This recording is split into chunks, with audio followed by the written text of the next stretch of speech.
Soomaaliya waxa iska caadi ah inaad aragto maleeshiyaad suuqa bartankiisa xabad ku hurgufaya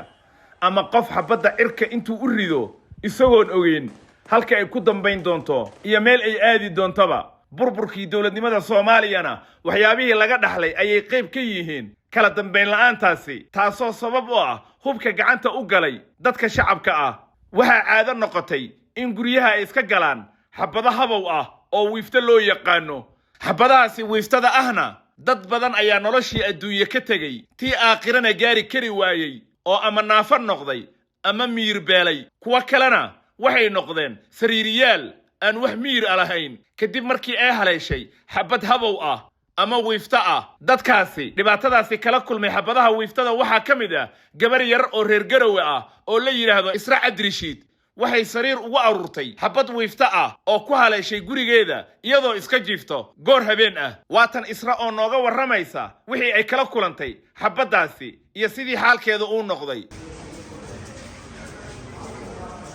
magacay waxda Isra Cabdirashiid waxa gabadhii xabad ku dhacday 2016 kada habeen talaala ah. waxa ay kan isbitaalkan Soomaali Suudanes waa la igu qalay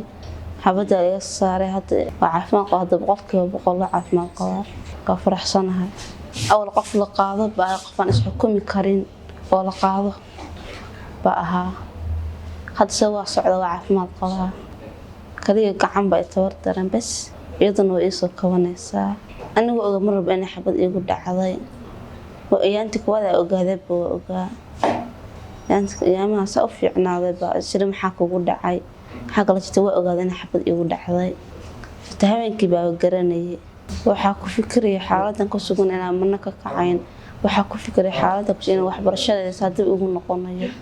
mahad Ilaahay baa iska leh mahad loo waxa siinaad qaadirtii daaweysay qaadirtii Soomaali Suudanes Dr. Cabdicasiis iyo Dr. Cabdiraxmaan ee dadka kala qayb qaatay hawshaas oo dhan Soomaali weyn dadka kala qayb qaatay hawshaas oo dhan naga qayb qaatay. Isra markii ay dhibkan la kulantay isbitaalo badan ayaa la geeyay si loola tacaalo. waxa ugu dambeyntii la keenay isbitaalka loo yaqaan Soomaali Suudanis oo ku yaala Muqdisho. waxaana kiiskeedii galay oo lagu aaminay dhakhtar markii dambe ku guuleystay in gabadhan caafimaadkeeda ay dib u hesho. ilaah baa caafimaad bixiye. Assalamu alaikum. Isra, sit hi. She came to us almost a year back. haddii aan ka warramo kiiska Isra Cabdirashiid waxay noo timid qiyaastii sanad ka hor. waxaa haleelay xabad habow ah oo aan la aqoon meel ay ka timid taasoo ahayd tacshiirad meel uun ka dhacday. waxaan u malaynayaa waxay uga timid dhanka sare ee saqafka guriga. waxay ka haleeshay ama ay uga dhacday maskaxda qaybta dambe ee dhanka midig waxayna waxyeelaysay qaybo badan oo ka mid ah maskaxdeeda. xabaddu waxay u dhex qaaday qaab toos ah sida daradeed qaybaha kala duwan ee maskaxda ayaa waxyeel la soo gaartay. ma aysan hadlaynin waxba ma aysan arkaynin waxbana ma aysan cunaynin sidoo kaleeto wax control uma lahayn inay maamusho waxa ka baxaya. gabi ahaanba way miir doorsooneed. waxaan ku qasbanaanay inaan u samayno qalliin aad u adag waxaanan u samaynay daweyn taxadar leh. hadda waan ku faraxsanahay sanad kadib inaan ku aragno sidaan. way hadli kartaa waxna way qori kartaa xitaa waxay awoodaa inay dib u bilowdo waxbarashadeedii iyadoo nolosheeda xanaanaynaysa. runtii tani waa guul aad iyo aad u weyn. So this is very big achievement. xabadahan la iska rido macna la'aanta marar badan waxay dhacaan xilliyada dabaaldegyada oo dad hubaysan ay xabaduhu iska ridaan. habeenkii marka la dabaaldegayo xabadaha la rido ayaa keena in subaxii loo yimaado dad badan oo u dhintay xabadihii xalay ama u dhaawacmay. Cabdirashiid Saciid Maxamed oo dhalay gabadhan Isra ah ayaa ka waramaya goortii iyo goobtii ay xabada ku heshay gabadhiisa Isra ah. habeen bay iyadoo caafimaad qabta seexatay foon bayna ahayd dugsi sare ah. day seexatay adigu 4 saac iyo bar qiyaasta meelaha ilaa 5 saac yaa tarniinka xabadi ka soo dustay guriga. xabadii madaxay kaga dhacday gabadhii dhanka midigta ah oo madaxaabay kaga dhacday. sharqantii baan maqlay iyo gabdho kale oo la hurday qayradoodii sharantana waan maqlayay anu jugta guriga xabadu goorta ku dhacday waan la hurday anoo si u shakisan ayaan qayra maqlay markiiba wax soo baxay adigu isla markiiba sharantu yeertay waxaan u gabadhii oo madaxa dhig ku leh in may tahan mooday waana dareemay xabadina ku dhacday waxaan raadsaday meelaha dibadaha waxa uu arki waayay adigu mar damaan soo noqday mise gabadhii way nooshay waagaasaan qadnay isbitaal Carafaad la yiraahdo oo Garowe baan geynay wartaasna rajaweyn kama qabno macna inay nooshay un baan u qaad isbitaalkii hadii la geeyay ma sha Allah isbitaalkii dhigii uu joojay adu qoftii dawo wanaagsan iyo qalliinba waa lagu sameeyay xabadii waa soo bixin kari waa ilaahay mahadii Israa way ka kacday xabadii ku dhacday iyo wixii ka dambeeyayba balse waxa la isweydiin karaa xaalkeeda halka uu gaaray waatan hooyada dhashay Israa oo ka waramaysa amuurtaasi waxay dhaawacantay sanadii 7 bilood tii hore markii loo fariido qof caafimaad inagama duwana sababtoo ah qof iyada maskaxdeeda joogta araggeeda jooga caqligeeda jooga ismaamulaysa ee soconaysa dad tabardarradaas ee dhacaysa maartay dhinaca markay u ciidaysa soo celin karin maahe dhinaca tabardarrada maahe sidoo kale ma sha Allah ma hadda koowaad Allah awoodda iskale baale oo caafimaadka iyo xiskeedii iyo wax walba badbaadiya waa iskale ma hadda labaad isbitaalka Soomaaliyeed waanu mahadcelinaa dhaqaatiirtiisa iyo siday noogu adeegeen adeega fiican ugu qabteen ma sha Allah waa u mahadcelinaynaa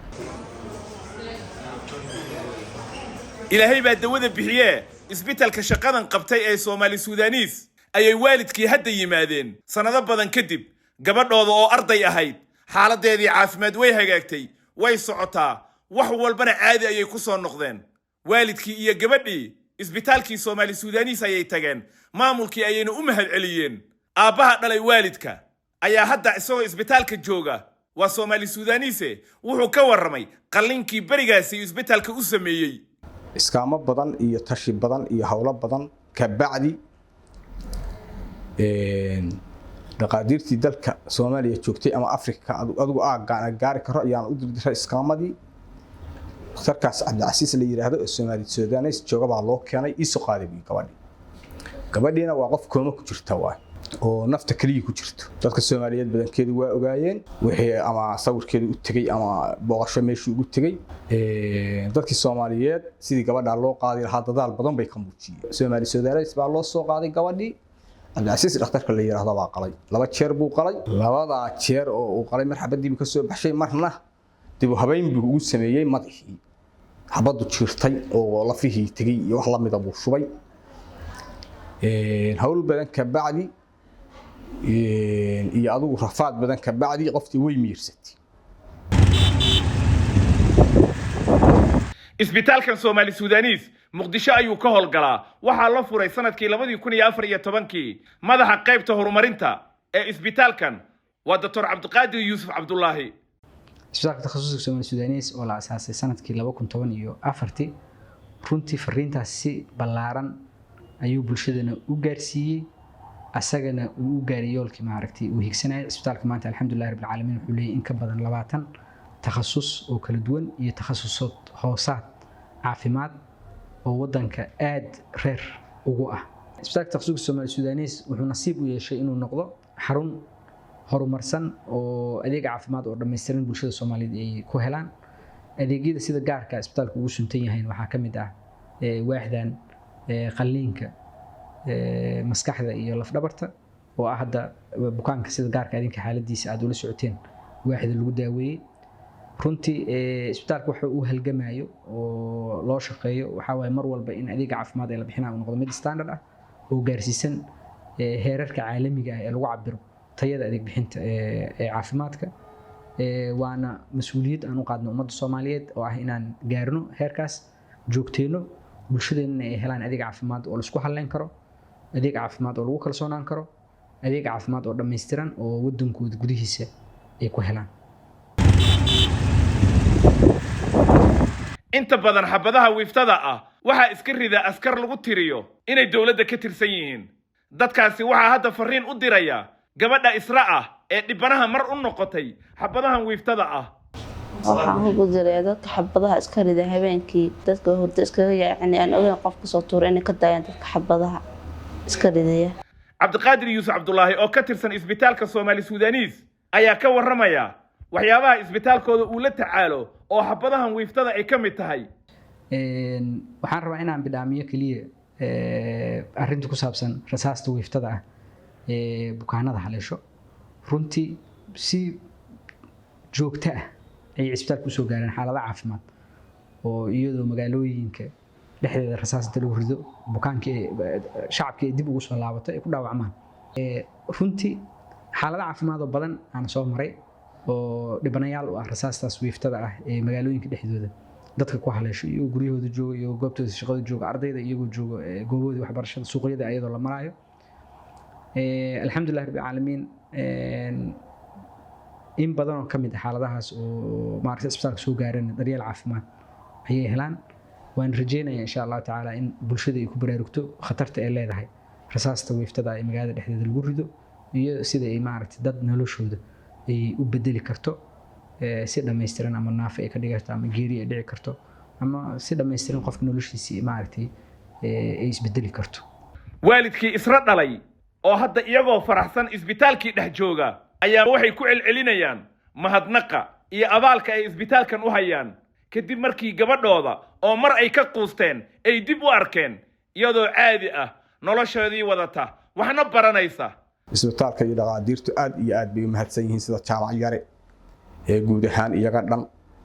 cabdicasiis giddigood wax magacyadooda la soo wada koobi kara maaha iyo dadka jooga isbitaalka oo dhan aad iyo aad bay u mahadsan yihiin waxaana hadda u soo tagnay in aan u mahadcelino kali ah ee hadeer wax dhiba oo nahayaa ma jiro gabadha iyaduna way noo caafimaad qabtaa ilaahay baana iskale caafimaadka iyo mahadda guud midda gaar ahaaneed waxaa la isbitaalka Soomaali Suudaaniis waxaa lambarka saddexaad waa dhaqaatiirta joogta sida Cabdicasiis jaamac yare rag badan oo aan magacyadiisa wada garanayn iyo dadka Soomaaliyeed oo idin oo dhan ama gobolkii aanu ka nimi ha joogeen